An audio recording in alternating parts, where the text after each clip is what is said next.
soy uno de los encargados de los RT Huenteche Matías Catrileo. Nosotros como RT, como órgano de resistencia territorial, somos los encargados de llevar adelante la lucha directa y frontal, principalmente contra la industria forestal, como latifundistas, hidroeléctricas, todas inversiones capitalistas que buscan depredar nuestra forma de vida mapuche.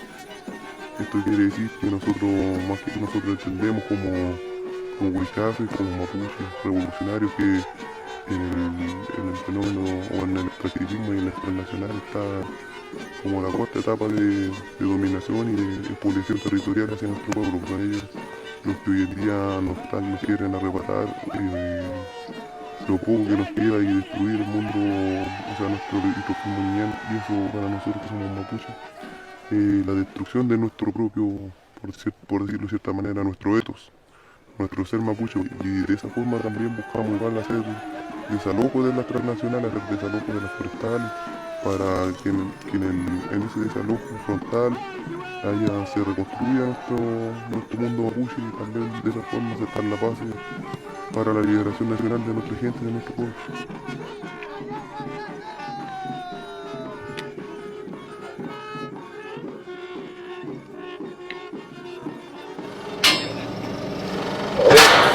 Nueve milímetros ahí, el espejo.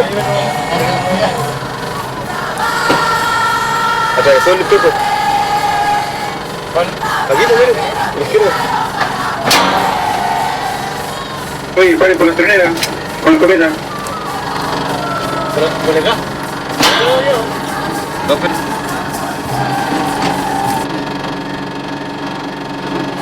Sí, tienen el cover, el cover con el cerco hacia el camión.